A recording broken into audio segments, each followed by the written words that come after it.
ICC final पूर्व भारत को झटका रोहित आघात प्राप्त जून 7 तारिख इंग्लैंड ओलोफा ग्राउंड भारत और ऑस्ट्रेलिया मध्य world test championship final match खेल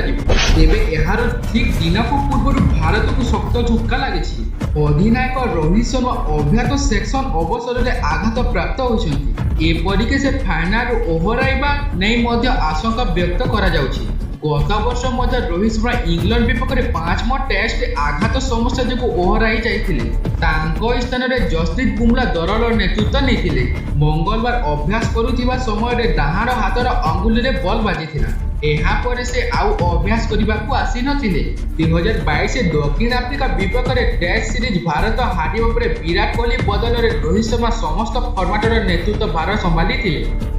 विरोध में भारत घर परिवेश ऑस्ट्रेलिया विपक्ष में सीरीज विजय हो फाइनाल में पहुंची तेबे रोहित खेलिबे कि नहीं विधिवत भाव कौन घोषणा करा जाई नथिबारु प्रशासक माने से फाइनाल खेलिबे बोली आशा अच्छा।